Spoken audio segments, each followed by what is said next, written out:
ہم کریں گے ہر مظلوم کی حمایت۔ السلام علیکم، میں ہوں حرین فاطمہ اور آپ دیکھ رہے ہیں حمایتی نیوز HD چینل۔ نظر ڈالتے ہیں آج کی اہم خبروں پر۔ سانگھڑ اسسٹنٹ کمشنر کی کارروائی، جیٹھانی پیٹرول پمپ سیل، بھاری جرمانے کیے گئے۔ اشفاق لہری کی رپورٹ۔ شکایت موصول ہوئی تھی کہ پیٹرول پمپس پر ناپ میں کمی کی گئی ہے۔ اسسٹنٹ کمشنر شفیق احمد آریسر۔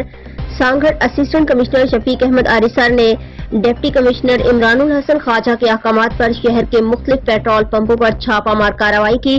اس موقع پر اسسٹنٹ کمشنر شفیق احمد آریسر نے کہا کہ شکایات موصول ہوئی ہیں کہ متعدد پیٹرول پمپس پر کم مقدار میں پیٹرول ڈیزل دیا جا رہا ہے۔ اسی تناظر میں دوران چیکنگ متعدد پیٹرول پمپوں پر ناپ چیک کیا گیا۔ پیٹرول پمپوں پر کم مقدار میں پیٹرول دیا جا رہا تھا۔